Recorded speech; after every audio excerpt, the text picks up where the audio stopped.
السلام عليكم ورحمة الله. لو أقول لك وأسألك مين هي الصحابية اللي كفنها الرسول عليه الصلاة والسلام بقميصه، نرد على طول ونقول فاطمة بنت أسد. مين فاطمة بنت أسد؟ اسمع بقى وصلي على النبي. فاطمة بنت أسد زوجة عمه أبو طالب، زوجة عمه أبو طالب وأم علي بن أبي طالب.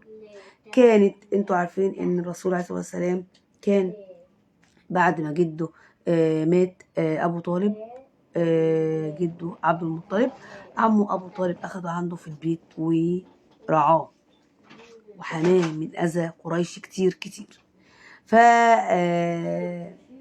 فاطمة مرات عمه أبو طالب كانت حنينة على الرسول قوي يا جماعة.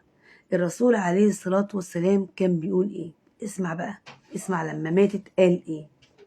عن أنس بن مالك رضي الله عنه قال: لما ماتت فاطمة بنت أسد رضي الله عنها دخل عليها رسول الله صلى الله عليه وسلم فجلس عند رأسها وقال: رحمك الله يا أمي، كنت أمي بعد أمي، تجيعين وتشبعيني وتعرين وتكسيني وتمنعين نفسك طيبا وتطعميني، تريدين بذلك وجه الله والدار الآخرة.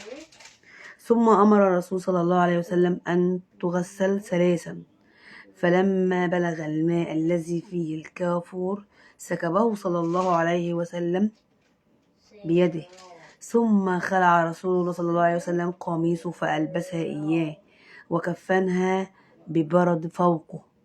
ثم دعا رسول الله صلى الله عليه وسلم أسامة ابن زيد وأبا أيوب الأنصاري وعمر ابن الخطاب وغلاما أسود يحفرون، فحفروا قبرها. فلما بلغوا اللحد حفره رسول الله صلى الله عليه وسلم بيده وأخرج ترابه بيده.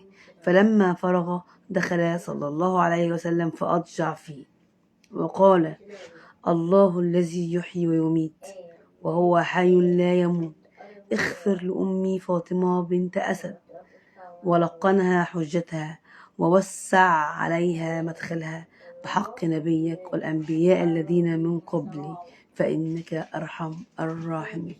وكبر عليها 4 وأدخلوها اللحد هو والعباس وأبو بكر رضي الله عنه. فاطمة بنت أسد زوجة أبو طالب عم الرسول عليه الصلاة والسلام وأم علي بن أبي طالب، والصحابية التي كفنها الرسول عليه الصلاة والسلام بقميصه. صلوا على رسول الله.